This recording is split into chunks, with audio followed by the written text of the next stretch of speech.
Bienvenidos a Pensamiento Científico. En este curso estudiaremos la evolución, las propiedades y los límites de la ciencia. También veremos cómo podemos usarla en nuestras vidas cotidianas para beneficio de todos. En esta primera semana veremos una breve historia de la ciencia, cómo la humanidad ha ido perfeccionando a través de los milenios el pensamiento científico. La ciencia trata de entender al mundo, ha desarrollado métodos para comparar distintas explicaciones posibles de los fenómenos. Podríamos decir que la ciencia trata de buscar verdades. Las utilidades de la ciencia son muchísimas. Al entender mejor las cosas podemos tratar de controlarlas. Además, sus métodos nos permiten evaluar la validez de las ideas. La palabra ciencia viene del latín scientia, que quiere decir conocimiento. Podemos decir que la ciencia trata de la generación, verificación y propagación del conocimiento. El objetivo de la ciencia es tratar de conocer nuestro mundo, nuestro entorno y a nosotros mismos. Conocer viene del latín cognoscere, que quiere decir saber. Entonces podemos decir que la ciencia nos ayuda a conocer qué es lo que pasa en nuestro mundo, cómo es que pasa y por qué es que pasa. La humanidad, desde sus orígenes, ha tratado de conocer y entender al mundo. Podemos encontrar los primeros intentos de explicar al mundo en las mitologías de todas las culturas antiguas, que de hecho muchas todavía se utilizan. La diferencia principal entre las mitologías y la ciencia es que la ciencia trata de verificar sus conocimientos. La ciencia siempre duda de sí misma, trata de verificarse, nunca está terminada.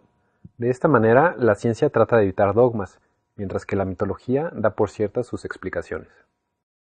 Aunque la ciencia tiene muchas ventajas sobre otras maneras de describir el mundo, también tiene sus límites. No podemos decir que esté terminada, siempre está en constante verificación. Por lo mismo, mientras más cosas conocemos, también se incrementa el número de cosas que desconocemos.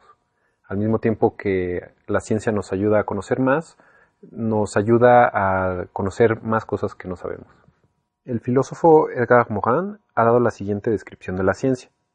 La ciencia es un cuadrúpedo que camina sobre la pata del empirismo, hecho de datos, experimentación u observación, la pata de la racionalidad, hecha de teorías lógicas, la pata de la verificación y la pata de la imaginación. Esto quiere decir que la ciencia requiere de información del mundo, donde son esenciales los instrumentos de medición, los métodos de observación y los experimentos. También requiere de razonamiento para poder analizar esta información y también técnicas de verificación para poder contrastar las distintas explicaciones y también cierta imaginación para poder generar las explicaciones. Si la ciencia nos ayuda a generar conocimiento, ¿para qué nos puede servir? Podemos decir que el opuesto del conocimiento es la ignorancia, en otras palabras, el no saber. La ignorancia puede verse como la causa principal del sufrimiento humano. Al no saber cómo funcionan las cosas y cómo las hacemos, podemos generar sufrimiento en los demás y nosotros mismos. Es gracias a la ignorancia que pueden existir la ira y la violencia, simplemente porque no nos damos cuenta de sus efectos destructores. Si no nos damos cuenta de cómo es el mundo, no podremos vivir en armonía ni ser felices. La ciencia no solo sirve para construir armas, también sirve para reducir el sufrimiento humano. Al entender mejor a nuestro mundo y a nosotros mismos, podremos evitar conflictos y también ser más felices. No es por nada que tradicionalmente se asocia la ignorancia con la oscuridad, que genera miedo, y al conocimiento con la luz, que nos libera de la oscuridad. Aunque históricamente no estaban separadas y siguen íntimamente relacionadas, es bueno distinguir a la ciencia, la filosofía, la tecnología y la religión. Todas buscan el conocimiento, pero con distintos fines. Ya hemos visto que la ciencia busca la generación, verificación y propagación del conocimiento.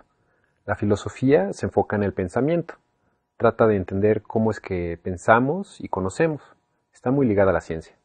Lo mismo sucede con la tecnología, que aplica el conocimiento con un fin en particular. Las religiones, desde la antigüedad, también han tratado de explicar al mundo y generar conocimiento, pero también tratan de espiritualidad. Veremos más su relación con la ciencia en la última semana. En este primer video vimos las propiedades generales de la ciencia. Trata de la generación, verificación y propagación del conocimiento.